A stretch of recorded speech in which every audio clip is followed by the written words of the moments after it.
Brett, you became a police officer. Not fully a police officer, but you did a ride along with our Dallas PD, and you know how we feel about our Dallas police officers and how much we appreciate you guys. You put your life on the line every day. So now you immerse yourself in that scenario. Walk us through what exactly you did and some of those, I know some of the emotions that came through had to be crazy. This is the first summer job that wasn't like one of those part-time jobs that you would do, like you said, like camp counselor or working in an ice cream shop.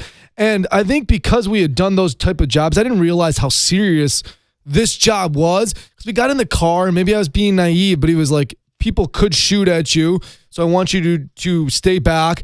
And sometimes gun violence or gunfire will just happen in an intense situation, and you can't predict that. There's no way I can prevent that from happening because I'm doing a ride along. Like, hey, don't pull out your gun and shoot. I'm doing a ride along. And I didn't even realize that. And immediately my heart started to pound that I was like, I could be during a ride along, something could go down where gunfire could actually happen, and my life was at risk. And that's what they do every single day, that feeling, that pressure. And so that was a weird feeling for me. And it started with doing the debrief.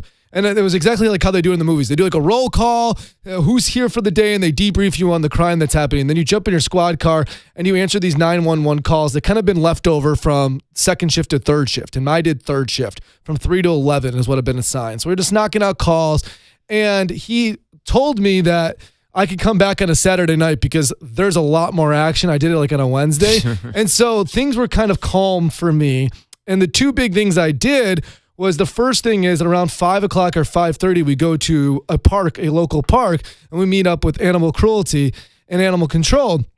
And they actually bust people, and they have an officer there because people try to run or people get angry as they try to bust people with dogs off their leash, which I didn't even know you can get a ticket for that. I didn't know that either, and I have dogs. So what do you mean bust them? What does that mean with a dog? Yeah, if you were just walking your dog without a leash, or you just playing catch with them or anything, like a dog has to be on a leash unless it's at a dog park that allows for that.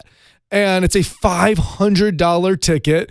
And we go to approach this couple that are playing catch. And this guy tried to put his dog on a leash and try to book it. And we had to like run him down. And he was totally pissed off. But it's for your safety. It's for your dog safety. And I guess this is something I didn't know. And I think it's important for dog owners to know. The city started cracking down on this because a couple of dogs had gotten killed by other dogs around their leash. A dog fight had happened. You can't restrain the dog, and it killed another dog. Wow. And so the city's been cracking down on this. So if you are walking around with your dog without a leash on, or going to a park to play catch so they can they can loosen up and stuff like that, you can get a ticket. And the city is really, really making it a priority.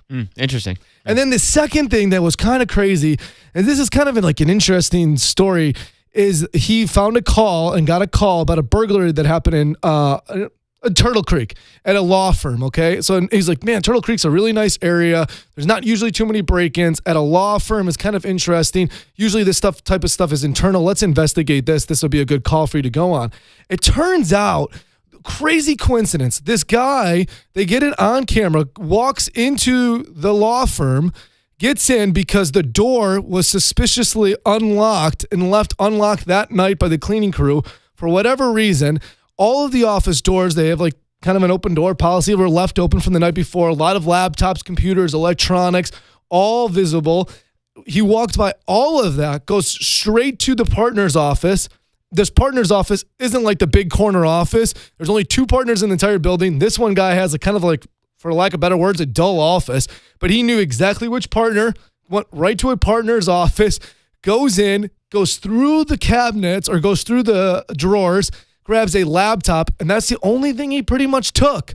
One laptop, passed on all of these electronics, TVs, everything, and all these other offices. He leaves. The next day, this guy got an extortion letter sent to his family for $15,000 in Bitcoin because it can't be traced. From information that was on the laptop? No. So he said he didn't know if there was, he kept telling the officer, I don't think they go hand in hand. And we're kind of like, it's weird that they had it. He's like, I don't. He's like, it was mailed to my house. How could they have mailed it and got it there in time? And so it was a crazy coincidence that all of these things go down. We both thought we need to get a detective on the case, and that's what happened. So a detective will take it from there.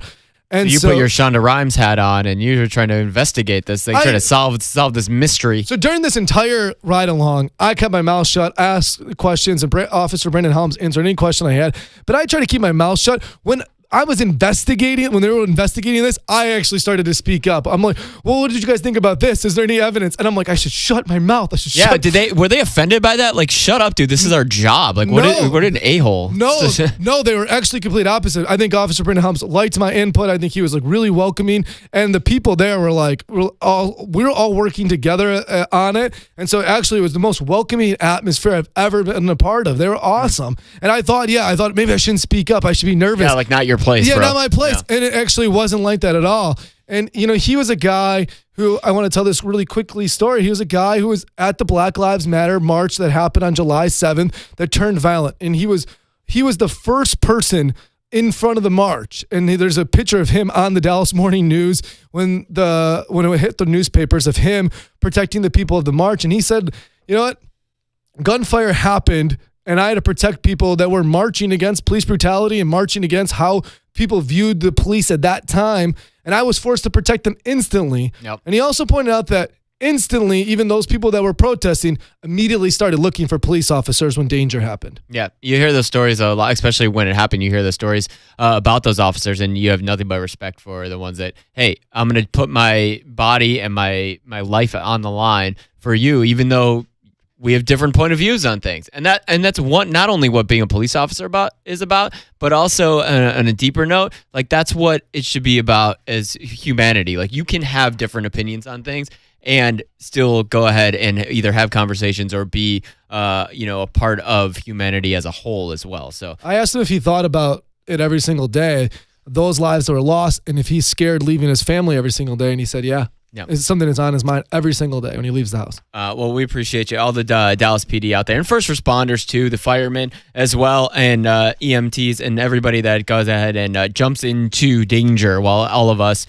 run away from it. We appreciate you guys out there. And, we don't have, most of the time we have videos and all kinds of things like that. For these jobs, you're not allowed to actually videotape for these ride-alongs. That's why we want to tell the story. But we do have all of the other videos of the summer jobs, and we have more coming up. You can see them all at hot933hits.com.